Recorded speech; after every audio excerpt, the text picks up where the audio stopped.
Welcome to another edition of the Infowars Nightly News. I'm your host, Aaron Dykes. Today is Monday, April 16th, 2012. Tonight on the Infowars Nightly News, Obama's Secret Service agents punished for carousing with Colombian hookers. But is this just disinfo to keep public opinion away from something more diabolical? Plus, Darren McBreen returns from Roswell, Georgia, to file a report on the local Agenda 21 tactics that took a man's life. Then, we speak with Noble Live filmmaker Holland Vandennieuwenhof and lead investigator of the Oklahoma Bombing Investigation Committee, Dale Phillips, on the upcoming anniversary of the Oklahoma City bombings. All that and more on the Infowars Nightly News. And so it's April 16th. As the tax deadline looms, we have a story on taxes for you. Federal bureaucrat, government and taxes are the American dream. Report up on Infowars by Kurt Nemo. So people have always been angry about taxes, and all the more because it goes to fund the unconstitutional private Federal Reserve Bank that charges us for all the money they loan to the government, and we pay it back each year in the forms of taxes. And you heard Reagan's report from the 80s, not one stinking dime goes to pay for any of the federal budget or any of it. It's all just to the wrong stuff. But finally, we have a government official willing to put her voice on the line to speak for principles and what the American dream is really all about when it comes to taxes. Here are the words of Secretary of Labor Hilda Solis. I want to tell you that we need to stand up, and we must not forget that at this critical moment in time, we have to understand what the president is fighting for. And the president is fighting right there with you and I. And it's about fairness. It's about fairness in the workplace. It's about fairness in education. And it's about fairness in terms of what services are provided by government. And if we can't have a say-so in that, then this isn't the dream that all of us have aspired to be a part of. Because if people aren't paying their taxes, those that can afford it, the billionaires, the millionaires, even the folks, as you heard yesterday, that were in the White House, that agreed to pay more. They want to pay more because they know it's their obligation, because that's what we stand by, those principles. That's very, very important for us to understand what the president is fighting for fairness. So there's the fairness and the principles. The president is fighting so they can tack on more government services. You can continue to pay for them, and they're going to pass the Buffett rule to give the illusion of taxing the rich when it's really just squeezing the middle class and, yes, some nouveau riche people. But the real billionaires, the real wealth is all offshore. They're all in foundations. Little clubs are all a part of. None of them pay taxes. You got all the tax cheats in government, but they're coming for your money. That's Agenda 21. That's the clampdown on America. And it's just getting worse and worse and worse. There's been all the outrage about killing American citizens overseas through drones, the Anwar al-Awlaki case. That got worse after Obama said, yeah, we got the right to do it. We'll do it when we need to. Then they passed the National Defense Authorization Act, NDAA, putting on paper they can indefinitely detain Americans for whatever reason they want, no due process. Now, this incredible report continues to surface as they try to push it through Congress. IRS travel ban, revoking citizenship by stealth. So that's up by Paul Joseph Watson and Alex Jones, getting into how there is no requirement that the taxpayer be guilty or even charged with tax evasion, fraud, or criminal offense, only that the citizen is alleged to owe the IRS back taxes of $50,000 or more. So yes, you're hearing that now. Travel bans, you won't be allowed to fly out of the country. Your passport will be revoked. You won't be issued a passport if you're accused of owing the IRS money. And it goes on to explain how there is no judicial determination, only an IRS determination, and that is enough to restrict your constitutional rights to freedom of travel and on, all without any kind of due process. Don't you see what direction this is going between the assassinations, the indefinite detention, and now this IRS thing? There's just no due process. They're just destroying the country and saying they're going to do whatever you want. want. And so what's going to happen if unconstitutional government health care continues to go through and people refuse to pay those taxes en masse? Maybe a lot of individuals won't be at the $50,000 level, but will we see a greater federal response on that basis too, that now it doesn't need to be $50,000 to deny your passport? Now we'll just deny for anyone who's going against current government policy because they have the right to determine what services you're going to pay for. That's part of the dream of America, is to argue for more and more taxes. And if you don't like it, you don't go anywhere, and they might come kill you. Just incredible. Probably in different words, Alex has a report summing up on how really this IRS travel ban amounts to internal checkpoints, greater suspicion in America. It is part of the police state. Here's that report now. My friends, do you know one of the key hallmarks of a hardcore police state, whether it was Soviet Russia or Nazi Germany? Governments would take political dissidents' passports away. In the United States, that's only done if you've been charged with espionage or if you're out on bail for a serious crime. The IRS has written a law that's passed the Senate, is now in the House, and Forbes and other publications are reporting on it like it's no big deal. Hey, if the IRS says you owe back taxes, you're not going to be allowed to travel outside the country. They're going to take your passport. How many times have I told you this was coming? This is exactly what the IMF and World Bank, the consortium for the international arm of the private Federal Reserve, have called for more than 15 years. A global cashless society. Already many jobs, you've got to get TSA approval and authorization to have them. I saw Homeland Security 9 years ago on C-SPAN say, you're not going to get on a plane if you haven't paid your taxes. You're not going to get a driver's license. You're not going to be allowed to work. This is total enslavement. This is beyond anything we've seen in history. It is incredibly illegal. Travel is a right, not a privilege. A passport is a right as a citizen. This represents withdrawing and revoking your citizenship. That's what it is under another name. They tried to pass a bill last year for any reason the president wishes outside of a court to take your citizenship away, and then they say they can secretly arrest you or kill you. When he couldn't get that passed, he just signed the NDAA and said he can secretly arrest you or kill you. Well, a law that's unconstitutional is null and void, Marbury versus Madison.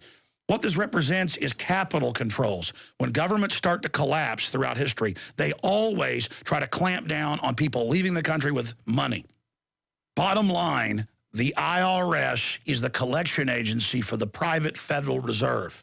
Pre-1913, dollars that were fiat were backed partially by silver and gold and said United States note on them.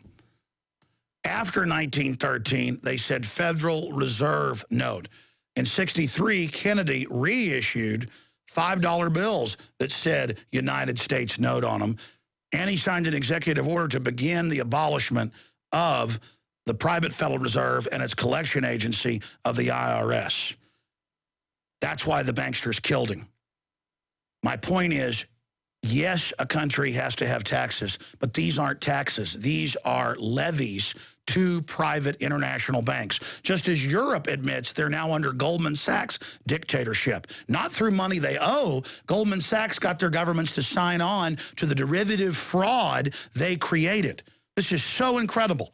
And now the banksters are saying, if you don't pay all the taxes we want directly into our private coffers of the Federal Reserve, outside of a court, outside of a conviction, outside of law, we're going to put you on a no-fly list. Just like Rahm Emanuel, former chief of staff at the White House, said at a gun grabber meeting.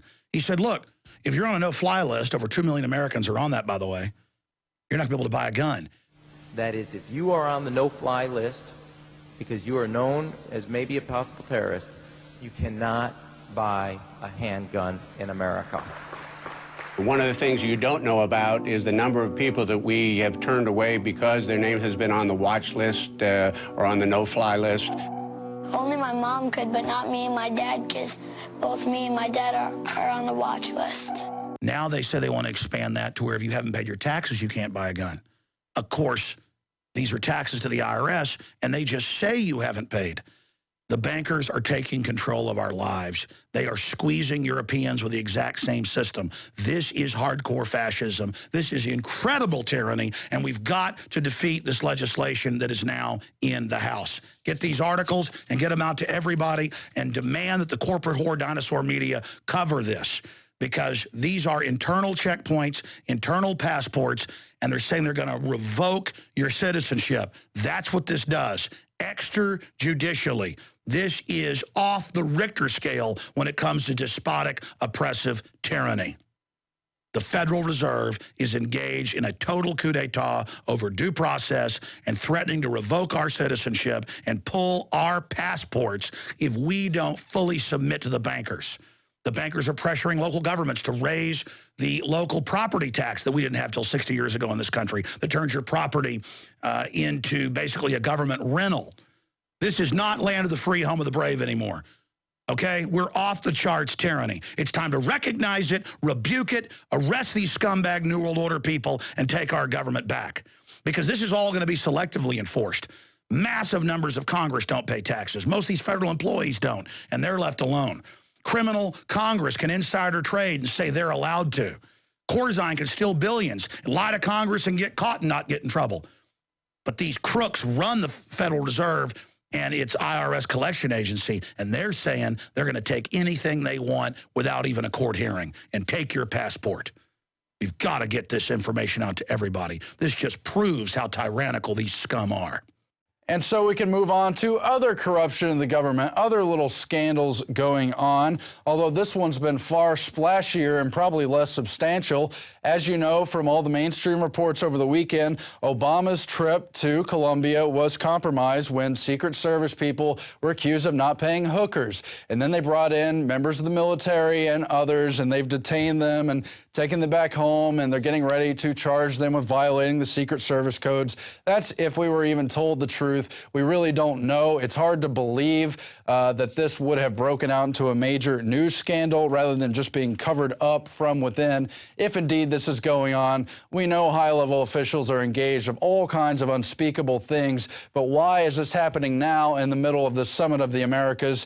Is it because there's the Cuba question on the table from a number of Latin American countries calling to open back up negotiations there in terms of the U.S. to do away with the travel bans there, to take off sanctions? Does it have to do with the fact that multiple Latin American countries are saying it's time to legalize and decriminalize drugs because the drug war has failed, putting incredible pressure on the U.S. to respond to the obvious failure of the drug war, all the scandals where they've been caught propping up drug cartels, shipping in themselves from Afghanistan and other military-guarded locales? Is it because Wall Street has been caught laundering so much drug money? Does it have to do with all the partnerships and unions and global agreements they're trying to do with these Latin American countries, which are routinely protested and very unpopular with the people? Or does it have to do with the questions raised by Gordon Duff in the Veterans Today article? Was the presidential detail penetrated by an assassin? Assassination Colombia, what if it ain't about whores? And he gets into how the story seems very unbelievable because of the factors we mentioned, because power tends to corrupt, but it also tends to cover up for its own scandals, not really wishing to reach the media. And so Gordon Duff raises the question, was the Secret Service, was the military, was the president's detail possibly infiltrated by someone from a foreign government or representing something else? You've got them trying to push for the Iran war, and the U.S. has at least initially said no to that. You've got other factors going on. Was that part of this story? Were they hiding something, and that something is vulnerability, in other words? What's really going on here? We don't know. Was it some kind of honey trap with the women involved here? Was it really an issue of just not paying a woman when they're traveling with all this cash and they're so spendthrifty and willing to just expunge on all kinds of needless affairs? You've got Secretary of State Hillary Clinton partying in Colombia, all these other officials on camera and in the media doing this stuff. We're going to keep an eye on this. It appears to be a distraction from the other major issues going on. We, of course, don't know. But you've got even more federal government corruption. The Facade of FederalJustice in this Montana case where Butte, Montana City Judge Stephen Kombich has been accused and convicted now of bribery in federal court. He was sentenced this week to paying only $5,000 in restitution, even less than he was charged with accepting in bribes, a number that was at least $13,000, which came about from routinely dismissing traffic tickets and other citations for bribe, and he's got, I don't know, 3 or 5 years of probation.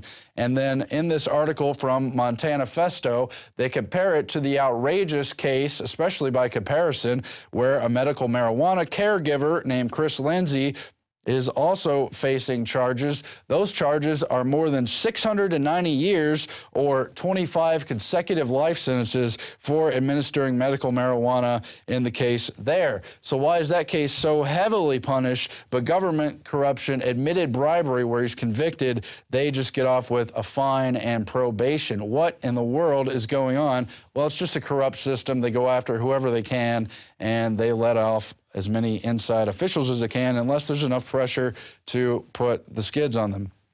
Anyway, we turn now to what debatably should have been the leading story for the whole day. It's a very important thing because we know they've been looking to clamp down on the internet. Bilderberg, among other elite groups, has met for years with the head of cybersecurity, always looking for a way to control the internet. We know they want to shut it down. We know they want the kill switch. We know they don't want true free speech. And we know they want to kind of corporatize it, mainline it into almost a cable TV style system. And we also know that the past year has been SOPA legislation, PIPA legislation, the ACTA treaty. All of those have been heavily criticized by a number of prominent people online, some of the biggest companies, in fact, and all the hacker communities, whether they're good, bad, or indifferent, all the protest communities, all kinds of tech blogs, and on and on. The internet has clearly been against these treaties, but they're not going to back down. They continue to try to push new legislation, and the newest is CISPA. CISPA, and they are now planning to protest this as well, as they should. A coalition of advocacy groups has begun a week of intense protests against the latest attack on the free and open internet, the Cyber Intelligence Sharing and Protection Act, CISPA. The draconian legislation would force companies to ignore existing privacy laws and share information with the federal government. At the forefront of the coalition's protest efforts is a Twitter takeover whereby users are asked to use these hashtags in an attempt to create the same level of publicity generated at the height of the protests against the Stop Online Piracy Act, or SOPA, only they're not planning to black out the internet this time. Maybe they should, or an even bigger stunt to raise awareness of how they're continuing to just try to push through all this draconian internet legislation until people give up. Well, obviously the answer is we can't give up. We know they want to control the internet. They're going to change the names. We just have to keep a pace of it and fight back against it. Just something we're going to keep an eye on. But Alex has again filed a report fresh for today. Here it is, hitting the most important issues on the CISPA, the latest aspect of internet takeover. Alex Jones here with an emergency alert dealing with the First Amendment and free speech worldwide. You know that in communist China and in many other countries, they are setting up internet IDs, internet taxation systems, internet blacklist. And Microsoft and other big U.S. companies like Yahoo and others have actually aided and abetted the communist Chinese and other authoritarian countries in setting up these surveillance grids, as well as these systems that they use to blockade information or firewalls. Now, these companies are also involved here in the United States with the recording industry and others supporting CISPA. Now, we were able to shoot down SOPA because of massive grassroots awakening and protest, but the system always comes back again. So we've got to expose CISPA, that mainline analyst at CNET News, you name it, the Electronic Frontier Foundation, others, call the most draconian anti-freedom legislation they've ever seen. This makes SOPA look tame in comparison. It allows the Pentagon and the federal government to shut down any websites they want. It allows companies to surveil everybody and give the data and share the data and sell the data to the government in live time. It allows the Pentagon to attack people's websites. It is totally and completely anti-American, but it's also just anti-freedom. We have an article up at Infowars.com written by Steve Watson that boils down the fact that activists and freedom lovers are launching a new operation against this tyranny. Headline, activists aim to crush internet censorship bill. Week of protest against CISPA begins. And it's got all the links to the bill, to the Twitter and Facebook revolts that are happening, to all the sites and groups that are taking action. We had the blackout earlier. That worked. Now we're going to use some other tactics, and together we can do this. Do things like shoot your own YouTube video, just speaking out against it. And whether it gets 100 viewers or 1 million, all of that together, that swarm of activism will expose this tyranny. We have to ask ourselves, why are governments right now openly worldwide trying to sign treaties and pass their own legislation to restrict the web?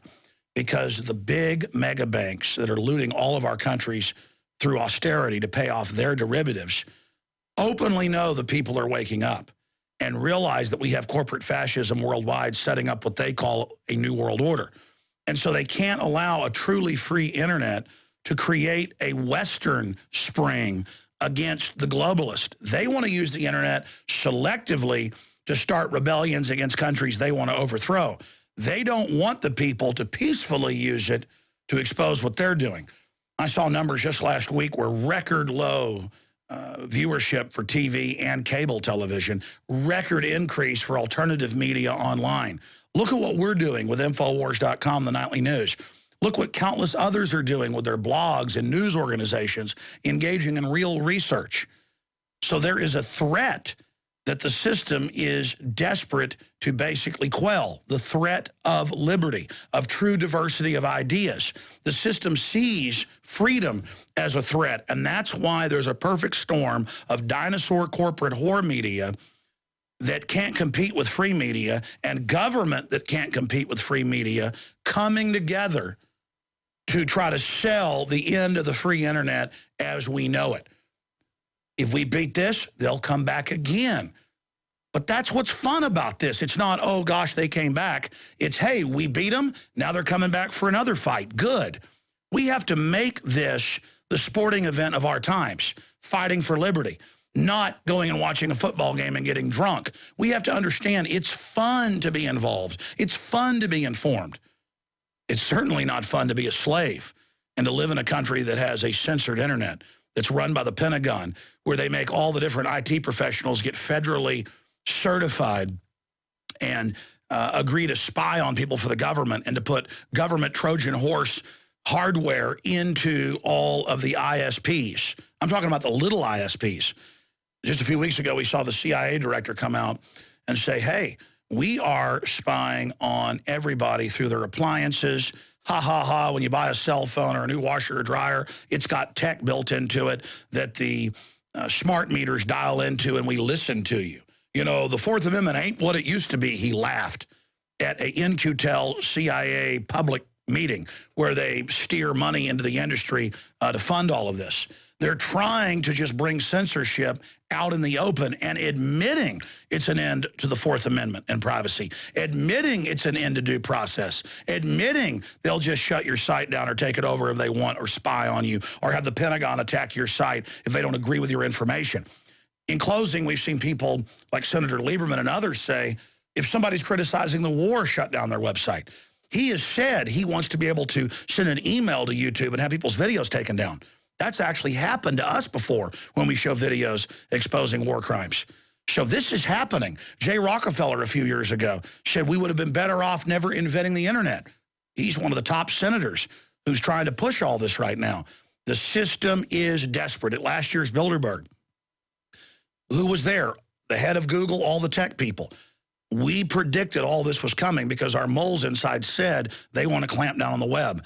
It's here. It's happening. But public pressure is so huge that even Google on the surface has to act like they're against what's happening. So let's come together again. Let's get the storm of awakening happening. This breakdown, CISPA, Cyber Intelligence Sharing and Protection Act, and it goes over it. CISPA bill text, basic definitions, got all the graphics. Take part in resisting this electronic Berlin Wall the system is trying to drop down